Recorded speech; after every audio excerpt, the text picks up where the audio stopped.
Bonjour les frères et sœurs. Dans cette vidéo, nous poursuivons la série sur les allégations de contradictions bibliques en abordant aujourd'hui la question suivante. Jésus a-t-il menti? Notre Seigneur est-il un menteur?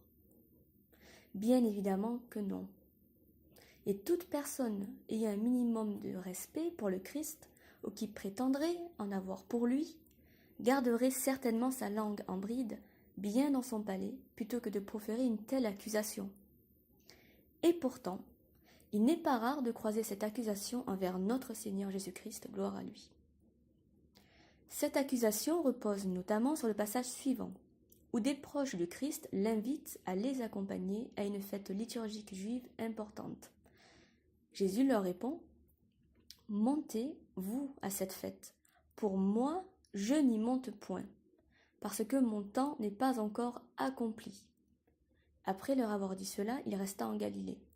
Lorsque ses frères furent montés à la fête, il y monta aussi lui-même, non publiquement, mais comme en secret.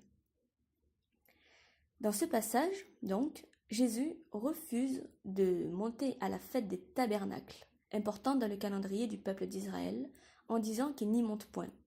Et pourtant, il finit par y aller tout de même. Jésus a-t-il donc menti? En disant tout d'abord non, je n'y vais pas, avant d'y aller ensuite. La réponse, une nouvelle fois, est bien évidemment non, Jésus n'a pas menti. Nous répondons à cette question en 2 points. En premier lieu, nous étudierons brièvement le passage qui est très clair et qui montre que Jésus n'a pas menti. Son non est en réalité conditionné et provisoire. En second lieu, comme d'habitude désormais, nous présenterons l'exégèse complémentaire que nous trouvons traditionnellement sur ce passage. Alors, tout d'abord, la réponse à cette allégation est assez simple. Dans ce passage, Jésus ne dit pas qu'il n'ira pas du tout à la fête, qu'il n'y montera jamais, mais qu'il n'y montera pas pour se glorifier, et qu'il n'ira pas avec eux pour leur bon plaisir, car en réalité, il tentait le Christ et il ne croyait pas en lui.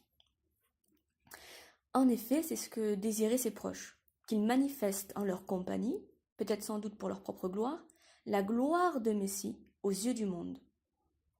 Le Christ leur met donc un stop, si vous voulez, car le moment n'était pas encore venu pour lui d'être glorifié, et que ce n'était certainement pas avec eux qui ne croyaient pas en lui qu'il monterait à la fête. Ses proches sont donc partis bredouilles, on peut dire, eux qui exigeaient des preuves de la messianité du Christ tout de suite, en public, comme s'ils n'avaient pas été satisfaits par les preuves d'avant. Le Christ, connaissant leurs pensées d'une part, et sachant que son heure n'était pas encore venue d'autre part, a donc la sagesse de ne pas monter avec eux, mais d'aller à la fête à part. Il n'y a donc pas de mensonge, car le Christ a été clair sur ses intentions.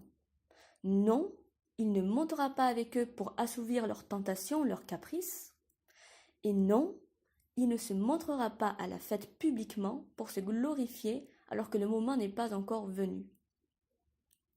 Par contre, le Christ a tout à fait le droit d'aller à la fête plus discrètement, et d'ailleurs, ce choix s'avère sage vu la suite des événements. Ainsi donc, lui qui sait tout, savait très bien que son heure n'était pas venue, et qu'il ne fallait pas acquiescer à la demande tentatrice de ses proches. Je prends un exemple volontairement grossier et donc limité, mais qui est plus accessible peut-être dans notre contexte actuel. Parfois ça aide.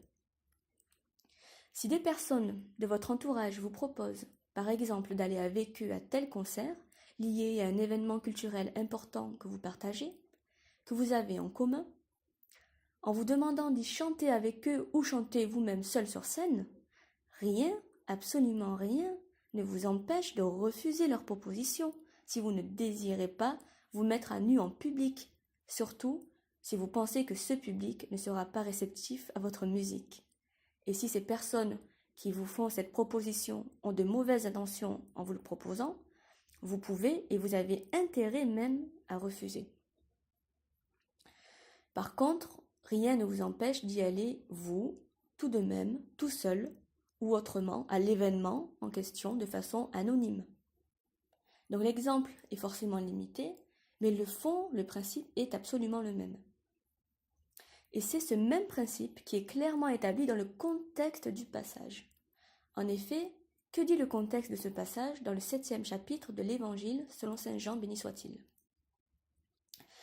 Il dit, voici le passage, « Après cela, Jésus parcourait la Galilée, car il ne voulait pas séjourner en Judée, parce que les Juifs cherchaient à le faire mourir. Or, la fête des Juifs, la fête des tabernacles, était proche. Et ses frères lui dirent, « Pars d'ici et va en Judée, afin que tes disciples voient aussi les œuvres que tu fais. Personne n'agit en secret lorsqu'il désire paraître. Si tu fais ces choses, montre-toi toi-même au monde, car ses frères non plus ne croyaient pas en lui. » Ce passage montre en fait deux choses de façon très claire. La première est que le Christ ne voulait pas séjourner en Judée, car les Juifs voulaient le faire mourir. On a l'explication, ils voulaient le faire mourir. Et pour cette raison, il demeura un certain nombre de jours ou de temps en Galilée. Par précaution, il est donc resté à distance de Jérusalem quelque temps, loin de la vive haine que lui portaient ceux qui cherchaient à le faire mourir, on peut dire ça. Cette mise à l'écart est sans doute nécessaire jusqu'à ce que son temps soit venu.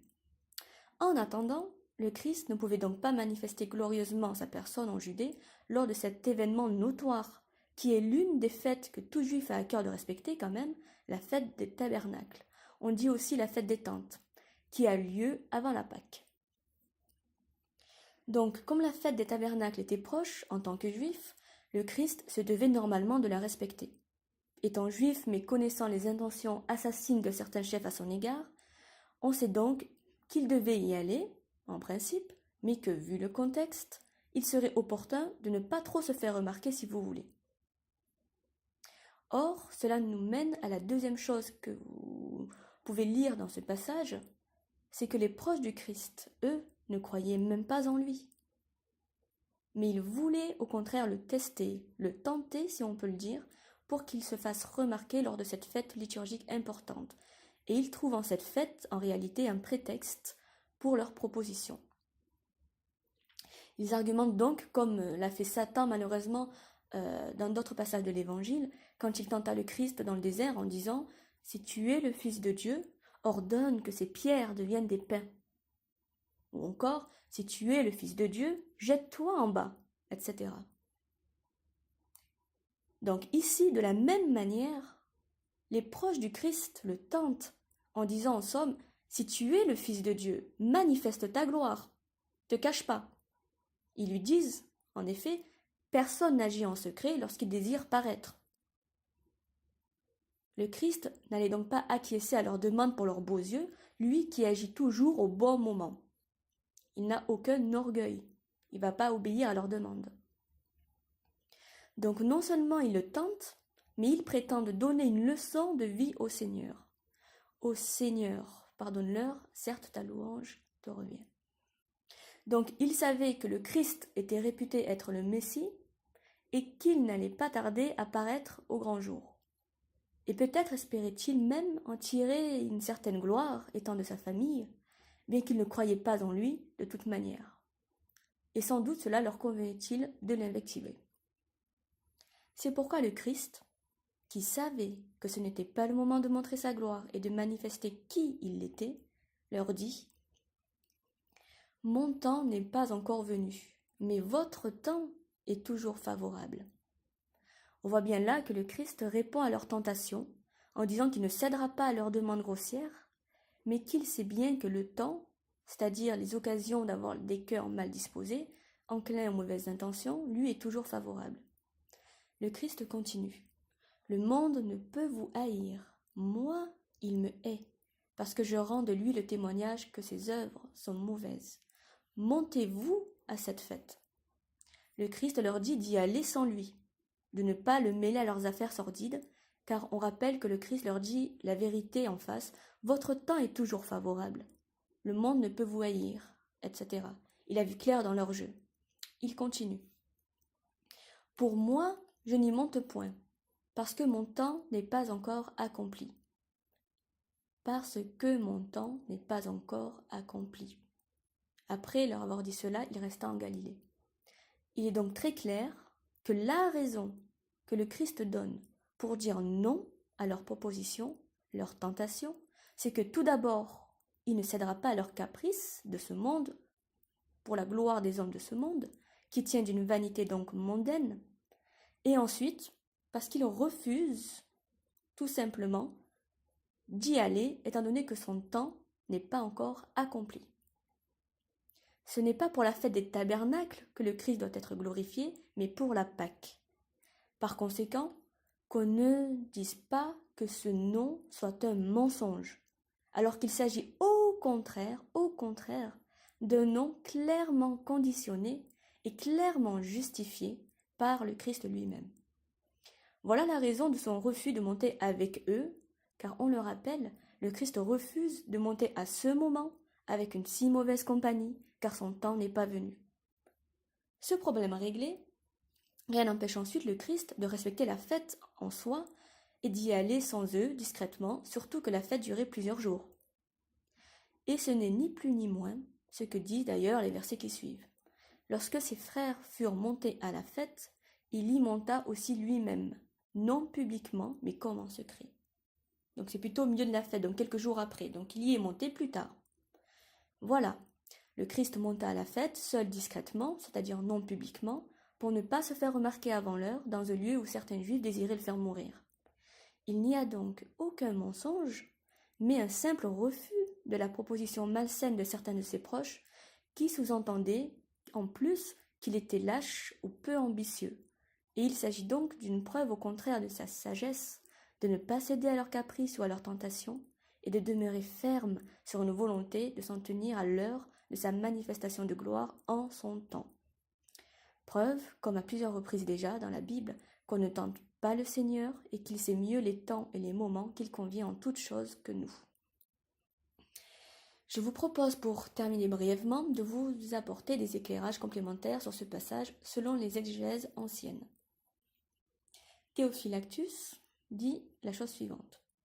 Jésus se retire dans la Galilée pour un temps, car le temps de sa passion n'était pas encore venu. Ainsi, il considérait qu'il était inutile de demeurer au milieu de ceux qui lui vouaient une inimitié, ne leur suscitant pas plus de haine contre lui. Le Seigneur donne deux réponses aux deux accusations dont il faisait l'objet.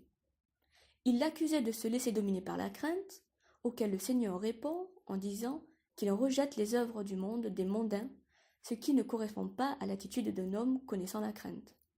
Le Seigneur répond ensuite à l'accusation de vaine gloire en leur demandant d'aller eux-mêmes à la fête pour vous. Allez à cette fête. Donc, allez chercher votre propre gloire. Moi, elle ne m'intéresse pas. Un autre passage de saint Augustin commente le passage en question de l'Évangile. Ceux qui connaissaient les saintes écritures savent ce qu'est la fête des tabernacles. Dans le texte, c'est Skenopégia. Durant cette fête, les Juifs élevaient des tentes semblables à celles que leurs pères avaient habitées lors de leur traversée du désert qui a suivi leur sortie d'Égypte. Les Juifs célébraient cette fête en mémoire des bienfaits du Seigneur, eux qui allaient pourtant bientôt mettre à mort le Seigneur. Il poursuit. Pourquoi ne croyait-il pas en lui? Parce qu'il recherchait la gloire d'ici-bas. Car si les proches du Sauveur semblent lui donner un conseil, c'est qu'ils veulent asseoir sa réputation. Vous faites des merveilles, manifestez-les au grand jour. Cela signifie, montrez-vous à tous, que tous proclament vos louanges. Il lui conseille d'aller manifester sa gloire, suivant en cela des inspirations mondaines et terrestres, le priant de ne pas rester dans l'obscurité et l'oubli. Mais le Seigneur veut au contraire jalonner ce chemin de gloire par l'humilité. Il y monte donc comme en secret, car il ne cherche pas la gloire des hommes, et ne prend point plaisir à être entouré d'un cortège glorieux, composé de la foule qui aurait marché à sa suite. Il ne s'y rendit pas au moment où il s'attendait à l'y voir, ainsi accomplissait-il cette parole qu'il leur avait adressée. « Je n'irai pas à cette fête ». Comme l'exprime l'évangéliste, au milieu de la fête, il y monta, quand il ne resta plus à solenniser qu'un certain nombre de jours. Enfin, saint Chrysostome commente de la façon suivante: ils croyaient que leur parenté leur donnait le droit de lui parler et de demander avec hardiesse. Et bien qu'en apparence, ils semblent faire une remontrance d'amis, leurs paroles sont en réalité particulièrement piquantes et amères. Ils l'accusent de timidité et de vaine gloire. En effet, quand ils disent « personne n'agit en secret », ils prennent le statut d'accusateur, puisqu'ils lui reprochent sa timidité et soupçonnent ses œuvres. Et quand ils lui disent « il veut être connu du public », ils y suspectent une vaine gloire dans ce qu'il fait. Remarquez avec quelle douceur il leur répond. Il ne leur a pas dit « Qui êtes-vous pour prétendre me donner des avis et m'instruire sur ce que je devrais faire ?» Mais il leur dit plutôt « Mon temps n'est pas encore venu ». Si Jésus-Christ a supporté avec douceur et patience les conseils de gens qui ne croyaient pas en lui, et ce, alors même que par malice et mauvaise intention, il lui conseillait ce qui était pourtant inconvenant, à quel pardon pourrions-nous prétendre, nous qui, n'étant que terre et que cendre, si nous ne pouvons supporter ceux qui nous font la pareille? Pourquoi y alla-t-il en secret? En effet, il pouvait y aller publiquement, se présenter au milieu d'eux, étant capable de réprimer leur fureur et leur violence, comme ce fut le cas à plusieurs reprises. C'est sans doute parce qu'il ne voulait pas agir de la sorte continuellement. S'il y avait été publiquement, et qu'il les eût encore frappés, sous-entendu d'un miracle, sans doute sa divinité aurait pu être découverte avant le temps, mise en évidence avec éclat par ce nouveau miracle. Toutefois, comme ils, c'est-à-dire les proches, pensaient que c'était par crainte qu'ils n'allaient pas à la fête, il leur fait comprendre qu'au contraire, il n'a nulle crainte, et que de ce fait, il le fait par prudence, et que ce qu'il fait, il le fait par prudence, sachant que le temps où il devra souffrir, quand ce temps-là sera venu, il ira alors librement et volontairement à Jérusalem. L'auteur poursuit: « Je n'y vais point avec vous, parce que mon temps n'est pas encore accompli. » Et il conclut: « Car ce n'était qu'à la fête de la Pâque suivante qu'il devait être crucifié. » Voilà, j'espère que cette vidéo vous aura été utile et pourra vous aider à mieux comprendre ce passage de l'Écriture. Soyez bénis et à la prochaine. Que la paix soit avec vous.